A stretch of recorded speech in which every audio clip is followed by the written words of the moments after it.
All right, welcome back. It is the Vegas Take, Sharp and Shapiro. So glad you could join us on a Monday. By the way, some interesting stories to get to. Bernie Sanders, apparently his demands in a hotel room are through the roof ridiculous. We're going to talk a little bit about that. For a guy that, talks about helping the middle class and helping people that don't have a lot of money his whole life, boy, he is very demanding when it comes to a hotel room. We're also going to hear some audio from some Trump supporters this week outside a campaign rally. You're not going to believe what some of these Trump supporters had to say. We'll get to all that coming up, but I wanted to start off and talk a little bit about Michael Avenatti because, as you know, Michael's behind bars right now, and he's going to remain behind bars until the end of this Nike trial. So they have sent him. I'm not sure if he's in New York yet or not. I don't think they've sent him to New York yet, but that's where the Nike trial is going to be. And the reason why he's behind bars is because a judge said that he was a financial danger to society. They're claiming, funneling money in illegal ways when he's been on this probationary period, I guess you could say. So this is not good for Michael. And like I said, he's behind bars. We're certainly not going to have him on the show anytime soon. However, there are plenty of people on television that are talking about Michael, usually those that are Republicans, those that are against him, and that have been against him since day one, since he went after Donald Trump. One of those people is Meghan McCain, who I just think is a disgusting human being. My daddy, my daddy, my daddy. All she does is talk about John McCain, her father. She wouldn't be on The View, and nobody would know who the hell she is because she's a talentless nitwit, in my personal opinion. And all she does is a chatterbox. Imagine having to hang out with Meghan McCain every day. Oh, my God. You want to talk about torture. Anyway, so Meghan McCain is on The View, and she's talking about Michael Avenatti. And, of course, what a shocker. She says something that is not factually accurate on the show. She gets corrected for it, and then she has another brat hissy fit. Have a listen to this. Take off that legal note about Michael Avenatti. I'm not interested, and I don't think America is interested. Oh, no, either, no, okay? she has to do it. Oh, apparently our producer says Michael Avenatti pled not guilty. Yeah, Okay. he has pled not guilty, so we don't know if he's going to jail. So basically, right after that took place, she had a hissy fit, and she basically says, who cares? Who cares? Who cares? What she had said was, and this is producer Jason here, what she had said is that they were talking about some of their past guests who've gotten into some legal troubles. They talk about Avenatti, who was once on the show, and McCain said, Avenatti's going to jail.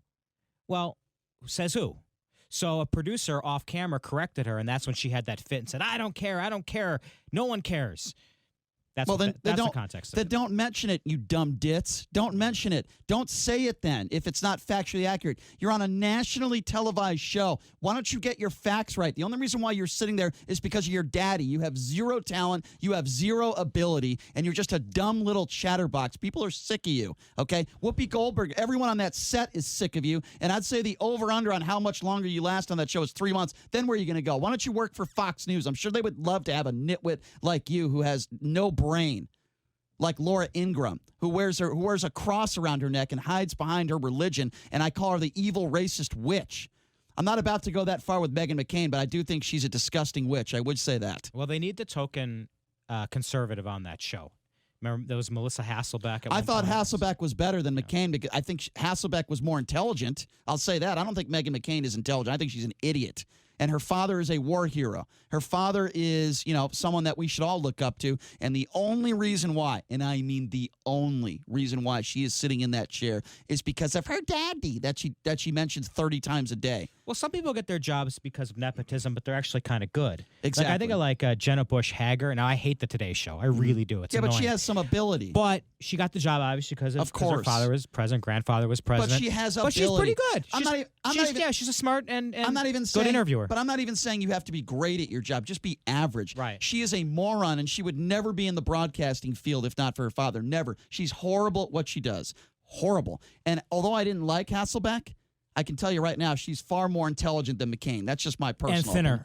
Opinion. She's also extremely attractive. That's true. But that's not a part of this conversation. I think Meghan McCain has a cute face. I don't think she's a totally unattractive Her woman. head looks like a bowling ball.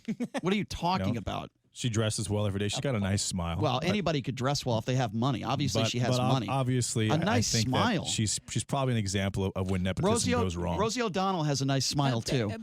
Beauty's in the eye of the beholder, Brian. If he thinks she's cute, you're right. you know. Yeah, you're right. Megan's very beautiful. I'm a glass half full type of guy, even when it comes to Meghan McCain. All right, fair enough. You're just a nicer person than me. That's I guess. an absolute fact. But anyway, number to call, by the way, 257-5396 if you want to be a part of the show. We did have an opportunity to reach out to Michael Avenatti. There have been a lot of TV shows that have trying to get an interview with Michael behind bars. Tucker Carlson is one of those people, and he went on his show yesterday and said that, well, we're in L.A. We've requested an interview with Michael Avenatti. We'll do it in person if he wants to do it. It's funny, though, how Tucker Carlson never wanted to talk to Michael Avenatti. Only one time did Michael go on his show, never brought him back. But now all of a sudden, you want to kick a guy when he's down and you want to do an interview with him when he's behind bars. I find that to be quite interesting. After trashing him for 5 minutes. Yeah, exactly. So Jason Stein, our producer here, reached out to Michael Avenatti's attorney and his attorney to get back to him. So, Jason, what did he have to tell you? How's Michael doing? Well, this is a direct quote. He said, Michael is in good spirits as he sits in the federal lockup in Santa Ana, California. So he's in good spirits. He'll be transferred sometime probably by this weekend to New York. He'll be taken to LAX on a plane and flown to New York, where he'll stand trial in the Nike case. Now, that trial was supposed to start Tuesday. There may be a delay now on that because of all the traveling, so we're in a little bit of a holding pattern. But I wanted to just convey that we would like to have him on the show whenever he is able to. We actually, unlike Tucker Carlson, have a good relationship with Michael and are respectful. And he was appreciative of that and said he would pass it on. So yeah, and when we think that we have a good shot of probably getting that one of those first interviews when the time comes. And one thing that's not being discussed is the judge in New York. He said, the timing of this is really coincidental because this happened March 15th of 2019. Why is he getting picked up 6 or 7, or we'll call it 7 or 8 months down the road, right before his trial with Nike? Obviously, there's something to that. If he was really a flight risk, if he was really a risk in society, they would have picked him up 4 or 5 months ago. They'd have picked him up in April or June or July. It makes no sense. The fact that they're doing it right now, obviously, there is something to it. He is flying too close to the sun with Nike, and the judge recognizes it, and I think a lot of the country recognizes it as well. Well, it's not going to change the fact that Nike is going to look really bad in this situation. Absolutely. Because Avenatti has, I know this, trust me. He has. Avenatti has a wealth of information that makes Nike look terrible. It makes a lot of universities look bad. A lot of college basketball programs look bad. He is going to take a lot of people down. It doesn't make UNLV look good. No, absolutely not. Because, of course, as we know, there was a player that played for Marvin Menzies that he alleges was paid several very large sums of money. We're talking about Brandon McCoy. McCoy allegedly was paid several amounts of money to play here at UNLV. That's according to Michael Avenatti. And I actually called McCoy, and we had a brief conversation. And McCoy said, I know the truth. He didn't deny anything. That's all he said to me. He said, I know the truth, and he didn't want to come on and talk about it. I think the truth is McCoy was paid. I think there are bank statements that will prove that. Him and many others were getting paid. And I think, again, as I said before, this makes Nike look really bad. Yeah. Say what you want about Michael Avenatti, but we should also be talking about Nike and those who broke the law. We don't know exactly what took place, but allegedly there's a lot of information to prove that Nike has been breaking the law for a very long time. Yeah, I think it's very, very interesting that this New York judge is definitely not just recognizing, but stating publicly that this is a little odd, the timing of all this taking place. Well, it's not a little odd. It's a lot odd. Well, it is extremely odd considering the fact that, again, this happened 8 or 9 months ago. And Michael will get his chance in court. He's, I think, feeling pretty good about the Nike case. And he has said he's innocent. He said he's innocent in these latest accusations that got him arrested a couple days ago. And then, of course, he's got the Stormy Daniels case. Now, that's set for April, also back east. But we'll have to kind of see what happens with these other cases. You're not going to get 5 to 10 for being innocent. And if he does get a sentence, then we're going to talk about it. And sure, I'm certainly not going to defend it. But what I will defend right now is innocent until proven guilty. And I haven't seen any hard evidence to suggest the fact that Michael Avenatti is a criminal. And until I see that evidence, I am not going to state that. I've seen a lot of evidence that could suggest the fact that Donald Trump should be impeached. And I've talked about that evidence. And we're going to continue to talk about Parnas and that moving forward. But we'll open up the phone lines. What do you think about this? 702-257-5396 is the number to call. Again, 257-5396 is the number to call. Do you think there's enough evidence to put Michael behind bars right now? Do you think the timing of when they did it, just weeks before the Nike trial, you don't find that to be coincidental? Apparently the judge did. I find it to be very, very odd. Now, I will say this, and I think Michael would agree with me on this. I don't speak for Michael Avenatti, but I will say this.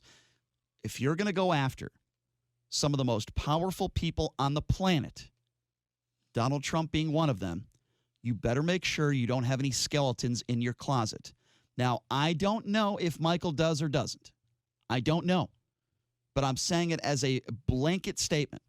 If you're going to go after the most powerful people in the world, you better make sure, your T's are crossed, your I's are dotted. You better just make sure you don't have any skeletons in your closet. I think that's a pretty fair statement to make. And I hope there are no skeletons in Michael Avenatti's closet, because if there is, the Attorney General is going to go after him. I hope there isn't. 702-257-5396. Let's go to Adam. Adam, you're first up on the Vegas Take. What's going on? Can I get a mocha soy latte? All right, we can get rid of this fool. That was really good, Adam. Thank you. Thank you, Adam. 257-5396. Let's go to Brady. Brady, you're next up on the Vegas Take. What's going on? Hey, what's up, Brady? Yeah, good morning, gentlemen. Hey, I think you were a little bit rough on Jason Aldean this morning. And why is that? I'm shocked. Why is that? And the thing is, the poor guy was on the stage when the shooting happened, and all you're doing is harping on a musician because he didn't cough any money up. All right, so You're first not of all, in charge hold on that a second. guy's wallet, Hold on a Brian. second. First of all, where were you 25, 30 minutes ago when we were talking about this? You're a fool for calling 30 minutes after we were talking about it. Number two, the guy was on the stage. You're right. But you know what? Adriana Grande did a benefit concert a week or two after that horrible attack and raised money for charity. Can you please tell me what Jason Aldean has done to help Las Vegas? He came back about, almost a year after the thing, did an iHeart fundraiser He for never the raised. No, you're wrong. He never raised any money for charity. Firefighters. All right, goodbye, Brady. Goodbye, Brady. Goodbye, Brady. We were talking about this 30 minutes ago. Why don't you pay attention to what's going on in the show, you moron? 702-257-5396 is the number to call. Here's what we're going to do. We're going to take a quick break, and when we come back, you are not going to believe what Bernie Sanders requests when he stays in a hotel room. Some leaked information. It is quite bizarre. I'm telling you right now, Bernie has been acting really weird lately. But you want to talk about weird, you're not going to believe his weird demands and requests when it comes to his stays in hotel rooms. We'll talk about that coming up. You're listening to the Vegas Take right here, the all-new 101.5 FM, 720 AM, KDON.